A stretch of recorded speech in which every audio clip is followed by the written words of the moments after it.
Hi everyone, it's Aubrey here at the Roots of Life Center in Stenahemia. I'm starting a course called Getting to Know Your Archetype Patterns on March 7th. And I wanted to create this little kind of webinar to give you a demonstration on what the class is going to be about and how it's going to how the approach is. So we're going to be talking about your archetype patterns, and it's really about understanding where we place our personal power. Are we empowered in our daily life, or do we feel like we're giving our power away to other people or certain situations?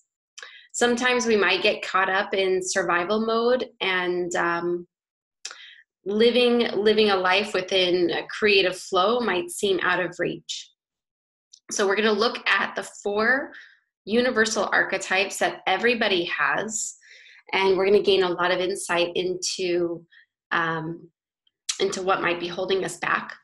So we're going to be talking about these universal archetypes like the first 2 nights, and then we're going to dive into the whole world of archetypes. And archetypes are limitless. So there's a lot of archetypes that are very popular in our culture and things that we interact daily. So that's what this course is going to be more about, is the archetypes that we're interacting with more and more, or that we know that we have. So everyone has these 4 archetypes, the 4 survival archetypes. And then we're going to look at our unique archetype maps or charts to and talk about that more as the course progresses. But this is where we're going to start. So a little bit about myself is that my background is in birth and body work. I've been working in these industries for about 10 years now. And I use archetypal languaging and listening skills in my massage therapy, in my polarity and craniosacral sessions. As a doula and as a childbirth mentor, I'm always listening to the archetype that's presenting itself when someone's talking about their problems or what they're going through, and I'm languaging to meet them in that archetype. As well as in my personal life with being a mother and a wife or a friend, a sister, I found archetypal awareness to be really beneficial in strengthening my personal relationships. So we're going to talk about the survival archetypes, or I like to refer to them as your instinctual archetypes. So these are essential to our survival. These are things that we've learned at a very young age, and these are things that always have to get reoriented when big life changes happen. So we're talking about our gut instincts and our childhood programming or our cultural programming. These archetypes, like when we start talking about them, we're going to talk about our biggest challenges in life and how our self-esteem is a direct reflection in our ability to navigate them. All of these archetypes have a balanced side, like a higher potential side and a shadow side. And then they have their neutral aspects, which is their fundamental need, like what they really want. So when we start talking about them, their titles might sound negative and people might have a hard time relating to what we're titling them. But I'm going to invite you to try not to let that hold you back from really understanding what they need and how they really are related to you in your daily life. So let's see here. The child archetype, there's several versions of the child archetype. We're always really operating from 1 to 2 in certain periods of our life. So the child archetype really teaches us about our ability to trust, our innocence, and then ultimately taking responsibility. That this archetype teaches us to nurture our inner child and gives us a sense of universal wonder, and it helps us to appreciate innocence and be lighthearted in life. And there's several versions of this child archetype. I'm going to talk about a few. So the child is expressed when they're asking genuine questions with an open heart, and openly listening to understand. This pattern we can relate to this pattern with ourselves and others. And this pattern is set up in a very early age, or at an early age. So they say that our mental programming, it was kind of set by age 3, by the way our parents brought us up, or how we were, the environment that we were around as a child. So these patterns can shift and change when we have awareness and with mindset work. So the child in us wants to be validated, and it wants to be told that they're okay and that they're doing a good job. The child in us wants to be reminded that they are safe. And the child in us becomes rebirthed when we become a parent, or in other huge changes that are unknown for us. So the magical child is the person who finds the magic in the world, who's always like in love and in just in awe with universal wonder, and can make any moment just magical. So this archetype seeks to connect outside, or out to the outside realm. And the shadow side is like the absolute belief that there's no magic. It's when someone's really skeptical and just not, might want to push this kind of languaging away. The shadow aspect could also be incapable of dealing with darkness. Or another shadow aspect, or an unbalanced aspect, could just be purely living in the magic and not really capable of dealing with the world in a really, what do I want to say? The world in a really responsible way, or I guess that's what, yeah, responsible way. So the nature child is also similar to the magic child, but it's that person who wants to be outside in nature, feels like they have a strong communication with animals and plants. It's having like this real tenderness and toughness in the outdoors. So the shadow side of this archetype can look like the abuse of nature and animals, or the shadow aspects could also be like only wanting to be outside and only wanting to communicate with nature and animals, and like just using that to stay away from society. Then there's the wounded child. This is when we're holding on to wounds from our childhood. This part of us can awaken our empathy towards children that have gone through similar things.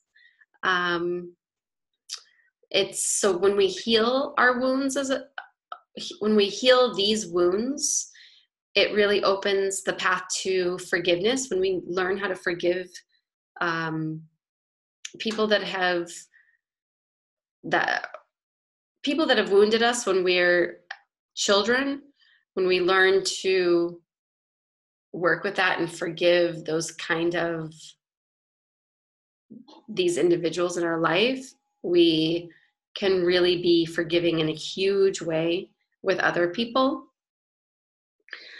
So the wounded child might show up as like constantly wanting to be validated, or constantly told that they're okay. And they might be really sensitive to hearing feedback. They might be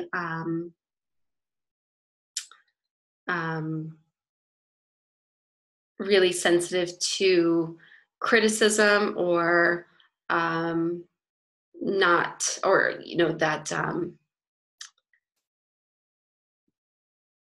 anyway, sorry, I'm like reading and talking at the same time. But the wounded child wants healing the wounds of the wounded child dramatically supports a responsible future. Then there's the orphan child. So people who feel that when they say that they've never felt like they're part of their family or their family's philosophy, that's a big tell of the orphan child. When someone feels like they don't belong to their family or the certain culture that they exist in, they learn independence at a very early age. They construct their own ideas and reality based off their own experiences and judgments. This can look like, the shadow aspects can look like overwhelm of not belonging. So then there's the victim archetype, which is the part of us that teaches us to take responsibility in our healing.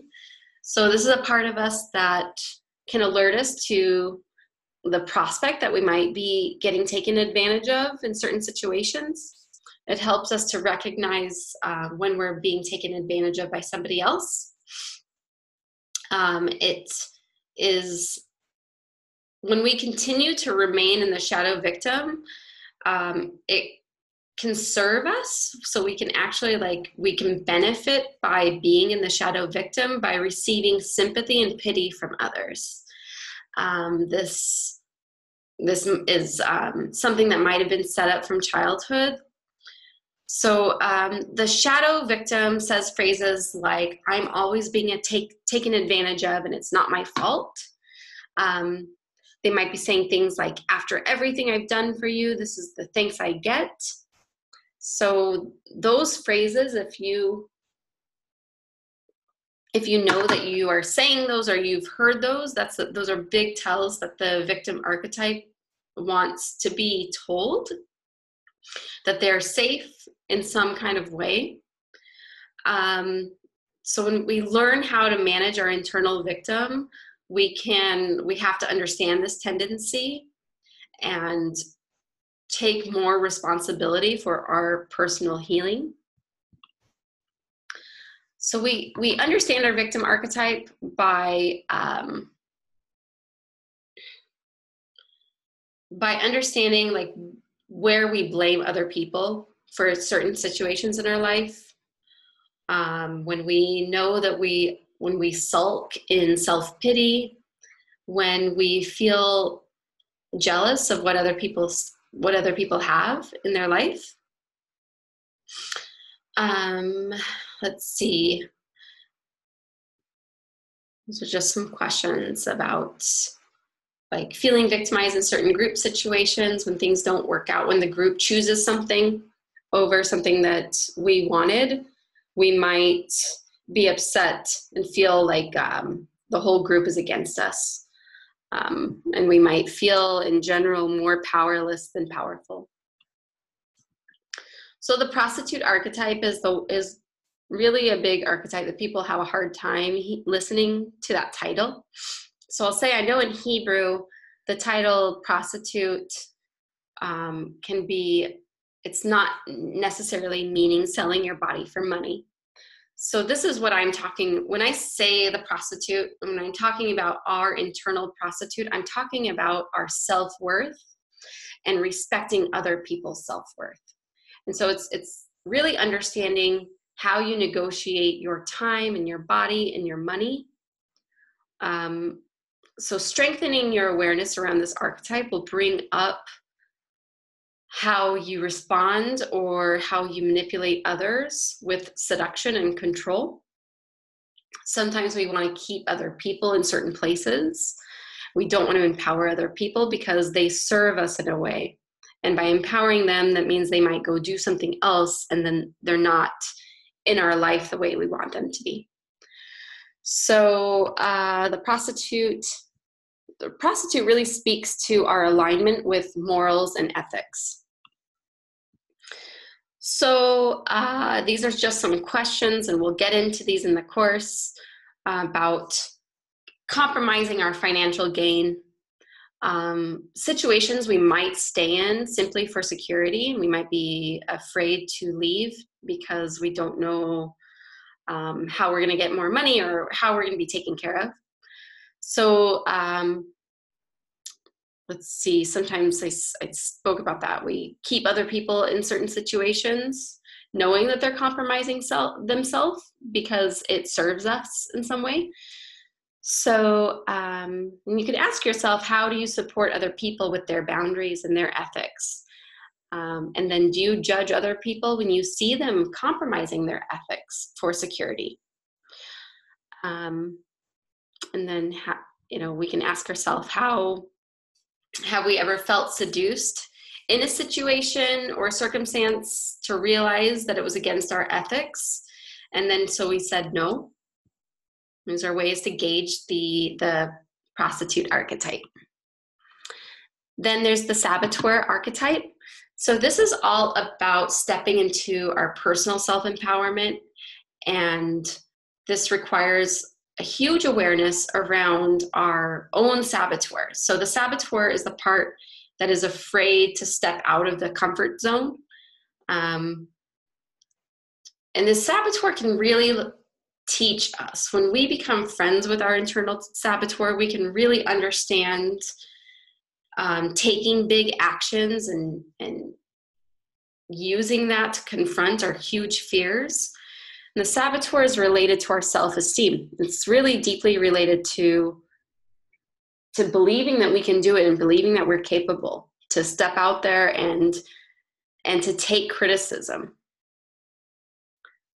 So I'd like you to start looking at the many ways you might be sabotaging yourself. Sometimes we undermine what we're capable of.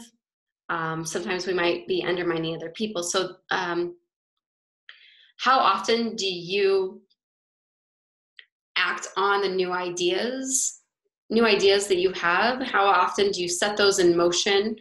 And how often do you start a new project and just not follow through? And this also speaks to like personal relationships. Sometimes a new person might come into our life and we see things about them that we might be threatened by, and it might become confrontational. We might sabotage relationships that will benefit us just because it's really hard for us to learn from other people. Sometimes these new relationships become a power struggle. Oops. Let's just see here. Sorry about that. Let's get back to, okay. So let's see. So this archetype can become a powerful ally into our daily practice when we learn how to recognize it and stay away from self-sabotage or being sabotaged by other people. And when we really learn to hone in on our self-esteem and become a bigger, better, brighter version of ourselves. I always like to give this visual that when we are starting to put positive energy in motion, there's going to be this equal force pushing against our positive efforts. It's like a spinning ball. So I like to think of the saboteur as like when I start to put a project in motion and get excited about it and I get like setbacks, I know that has to be there because what I'm doing is really exciting and really important. So when I feel this saboteur energy coming my way, I like to say thank you to it and letting me know, giving me validation that what I'm doing is important. So during this 6-week course, we're going to talk about these 4 archetypes, and we're going to look at what other archetypes are in us. So there's a lot of archetypes that we're going to talk about. And we all have about 12 to 20 archetypes that we're working with. And when we learn about these, it can give us a really profound empowerment in our life.